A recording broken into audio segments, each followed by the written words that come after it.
Hello everyone. Thanks for clicking. I'm just gonna ask everyone to sort of subscribe. There's more videos coming. Today, I just want to talk about a few things. One of the things I want to talk about is just mainly what's happening in Zambia, but in Africa in general. And what I would like to start with is just a little bit of history about Southern Africa, because I just want to go back and then try to go layer by layer so that we can sort of understand where we are right now in Zambia in particular, but just in Africa in general. And together we can try to sort of work out how we move forward. And one of the things I want to talk about, before the arrival of Europeans in Southern Africa was probably the most peaceful place in the world for you to live. It was we didn't have kings or kingdoms that had this enormous wealth where the people were like suffering. Everything was a bit balanced. That's the king was the king and they had more. But even the civilians had something to go by in terms of food and shelter and the important basic human needs. They had that. So fast forward from that, we get colonized. And basically colonization is a system where you have a master race, or the first class citizen, and then there's the second class citizen. And usually the first class citizen were the colonizers, who were a minority in most cases. So they'll come in and they try, in their view, they're trying to make your lives better. So they tell you how to do stuff their way, and in the process, they make themselves wealthy while you starve. And I'm going to repeat that because I want you to understand this. Is that in the process, they make themselves wealthy while you are in poverty. But the whole point is so that they can use you to achieve what they want. Because the thing is, if you are poor, you do whatever you can to survive. If you're living in poverty, you do whatever you can to survive. And this is why poverty creates a con artist culture. It's all related, because people are just trying to survive. And that's what basically colonization was. Doesn't mean every colonizer was a bad person. I think I've heard a lot of good stories about a lot of either African presidents or some of the best writers and scientists and all that, who got helped by people or colonizers. I know of Aita, I think it's Ayeta Ado, this Ghanaian writer, who got given a typewriter at a school in Ghana by the teacher, white teacher, who was teaching her, and from having that typewriter, she became one of the top African writers. So you can say she got help there. It's not to justify the system. The bottom line is the whole system was wrong from the beginning until it ended. But the question is, did it really end? That's the question everyone has to ask themselves. Did it really end? And the answer, if you ask me, is that it didn't end. It's just changed the first.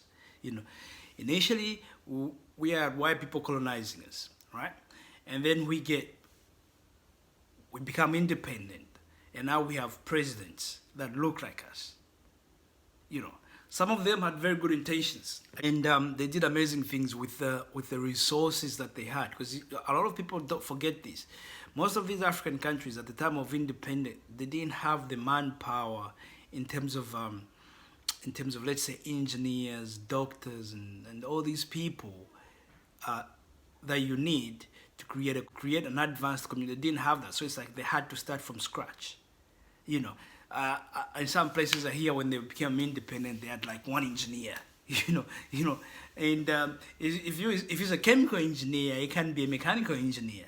And if you got a mechanical engineer, he can be a chemical engineer. It was just like that. So they had to use whatever resources they had at their disposal to try to keep these economies running. And a good number of them did a very good job. But then there was, people like Kaunda, Julius Nyerere, and also we talk of even Kwame Nkrumah in Ghana. I think they had the big projects which up to now benefit the various countries. Like in Zambia, we still benefit from the Kariba Dam. That was Kaunda, And so they did that. But after them, there came a group of people that ruined a lot of things. First, before I go to that stage, I have to realize something there. Even though these guys did the best that they could, some of them, not everyone, some of them were just corrupt from the get-go. They become presidents, and all of a sudden they thought they were the gods, and they were Zeus, and everyone else was just a minion, But the point I want to raise here is the fact that even though in countries where they did well, they forgot to do one thing. And the one thing they forgot to do, which is the crucial part, is to change the mindset of the people. Because most of these people grew up during colonization, right? And the pattern was the people in power were better than us. And it was trying to emulate them, So it was more like, if you want to become a better person, you have to do things like those people who are in power. And the people who were in power, they were there to oppress the majority. That's the only way they would stay in power. I want you to follow me here, because I think this video might end up becoming I'm thinking of a 4-part series, but we're gonna add a lot of things to it. And I want you to follow me here. Crucial part they missed was changing the people's mindset. I watched the History of Africa with Zaina, I think her name is Zaina Badawi, where she said when all these guys, Kaunda, Nyerere, and them came together, and they wanted to create something. Zaina Badawi said something that I never heard of, and I think it would be quite new to most Africans. Is that she found these books at Oxford University called The Natural History of Africa. And the story goes that it was the first presidents, the Nyereres, the Kaundas, and the Kwame Nkrumahs of this world, came together, which was intelligent thinking by them at its best, came together and said, we want our own history. We want it written, taught, and spoken by black people from Africa. Let them write their own history.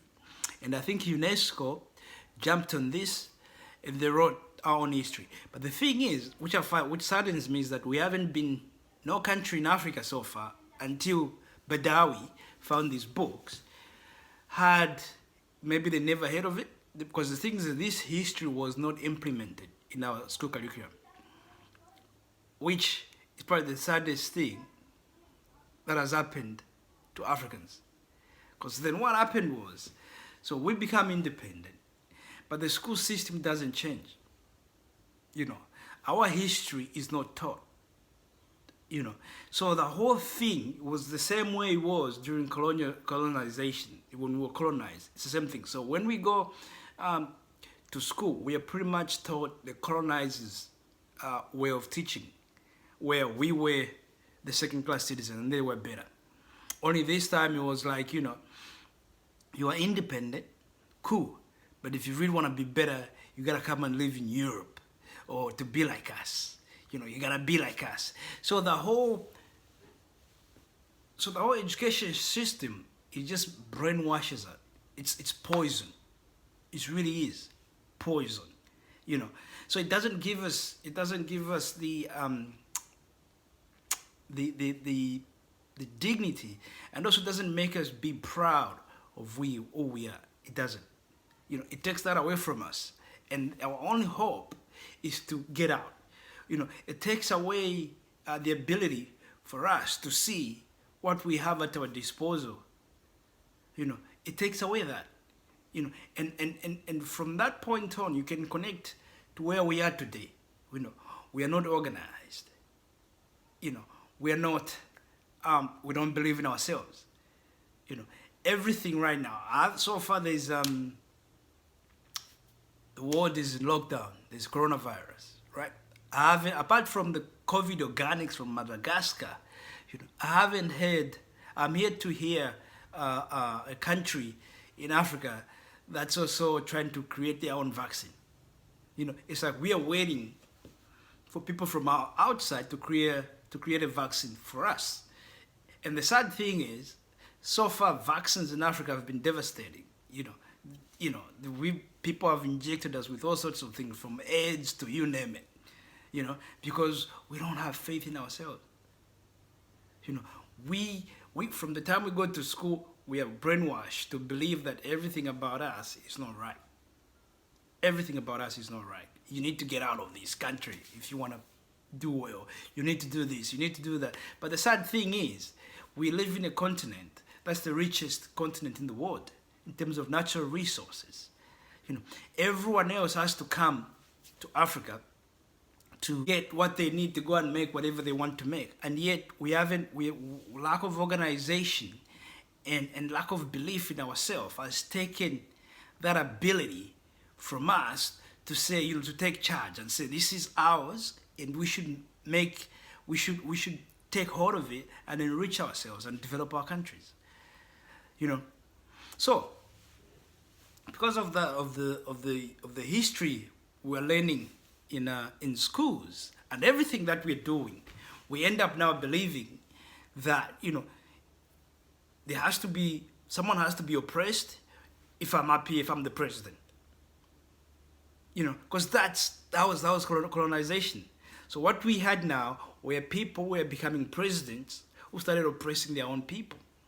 And the sad thing is that with Africans, when it's someone who's not one of us ruling us, we fight hard to get rid of them.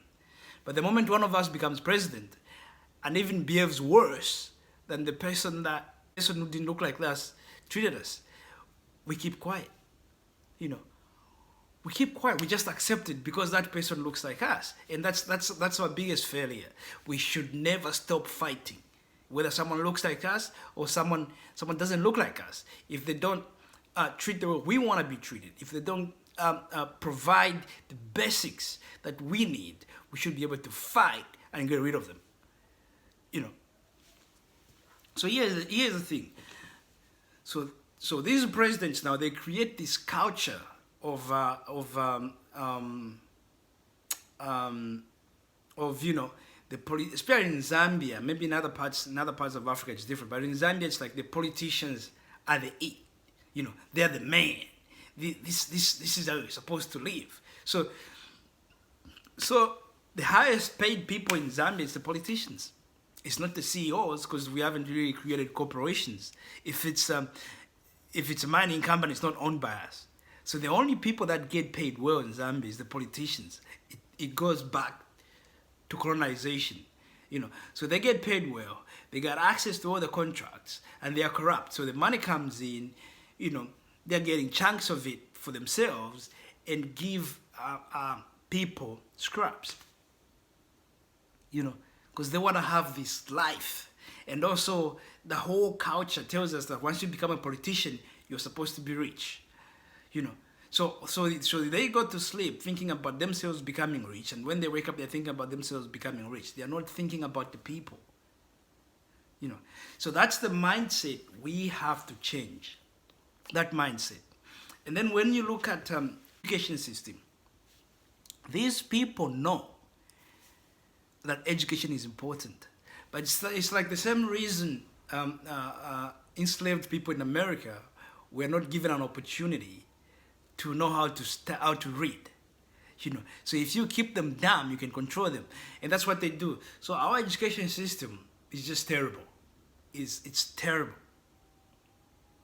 You know, people are leaving some of these universities. They say, you know, they are mechanical engineers, civil engineers, but when they make the roads there, the roads, like within a year, you know, there's no road. Instead of people driving on the left, they start driving on what's left. You know, so it's not right. You know, but that's how you control people. As long as you keep them down, you know, then you can control them. And then the other thing you bring in is religion. And this is why you see, like, Edgar Lungu, the president of Zambia, always brings up the Bible. He gets the Bible, but in the back room, he's taking people from taking money from these people, impoverishing them, and then coming out with the Bible, trying to say, like, is there to help and encouraging everyone to pray. This is why you gotta start questioning whether Christianity for people in Zambia, especially, is actually a good thing for you. You know, either we need to change how we pray and wake up to the fact that Christianity is being used by people who are stealing from us. And either we take the money and grow the economy ourselves, or we just pray and wait for a miracle. I bet you what, miracles don't happen. Things only happen when you plan. You know, I've heard in Europe, in some countries there, where they had planned to put up this tunnel through this big mountain that was going to connect these two countries. I can't remember whether it's Sweden and Finland or one of those Scandinavian countries. And it took them 60 years for it to happen. They were not praying. They had planned for it. And every government that came in was just continuing from what the previous government left from. But the plan from get-go was to get this tunnel complete. It was a plan. They planned it. And at the end of it, someone can say, oh, how did they do it? It's a miracle. Okay, cool. But here, really? Miracle? No, it's because they planned it and they got organized. You know? So here's the thing. So now we have these people that are trying to keep us impoverished so they can control. Because when people are impoverished, they will do whatever they can to survive. You know, so you go to school, which just teaches us theoretical stuff. You know, if you ask an African kid right now, I think what Demaya did this, and this says a lot about the education system over there. It says he was asking kids what they wanted to do, and one of the kids said, I think he must have mentioned farming, and then the kids said, oh, there's no money in farming. Okay, cool. There's no money in farming, right? You serious? There's no money in farming? You know how much these African countries spend importing food when that money should be going to their own people? When Africa is 65% of the world arable land is in Africa, you know. And we keep on importing food. When we can grow our own stuff, we can grow rice. We can grow anything that you can think of. You know, in the north, they have warmer weather, fertile lands. You know, they can grow whatever suits that. In the south, they have this, and then we just trade between ourselves. You know, but these people, they don't want that. The people in politics don't want that. The politicians don't want that. They want to keep us down. They want to control us. So these countries are not poor because people cannot develop. They are poor because the politicians don't want them to develop. It's not hard. It's not because, and then you got these reputations, Nigerians are scammers. You can't trust Africans. You do this, they do that. That's because these people are poor. Because their government put them that way. You know, you can't even explain why Nigeria is poor. You know, they have oil. In addition, they have fertile land. Dubai only has oil. It's hot over there. It's a desert. And yet Dubai is doing so much better than Nigeria. How do you explain that? How do you explain that? You can't even explain it. Look at Zambia. Now, just coming back to Zambia, you have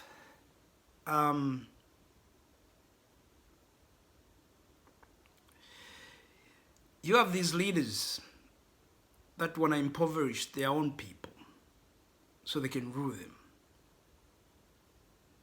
and they care less about what these people are doing, about their lives. They don't care about that. This is how I know this is a deliberate move, because look at what Kagame has done. Rwanda is not the richest country in sub-Saharan Africa. It's probably the poorest country in sub-Saharan Africa, and yet it's doing so much better than most countries in sub-Saharan Africa. It's clean. The Rwandans are very honest. You know, you get on a cab in Rwanda, you want to give the driver a tip, they say no. Because guess what? Guess what? What they're trying to avoid, corruption. Sometimes you gotta go extreme, you know, to get to where you wanna go. Because we've fallen behind so much. So we have to go extreme, put up some extreme measures to bring us up to where we should be. And I said extreme, giving a driver a tip for their service is not a bad thing. But I can understand why Rwanda decided to do that. And the reason why is because you allow that to come and people are going to use it. Oh, it was just a tip he gave me. You know, but when you said don't get it, then it starts setting an honest environment for you. Eventually, when people realize, because there's an awakening happening, when people realize that this is why corruption is bad, then you can let them have the tips. Because now they know you don't have to force them. You don't have to sort of, you know, drill into them for them to get it. Now they know. And they can just follow that. But to get to that, you have to be extreme. This is why I say in Africa, we need disciplinarian leaders like Kagame. No messing around, because there's no time for that. We don't need people like Edgar Lungu in Zambia. He's too weak. He can't do anything. You know,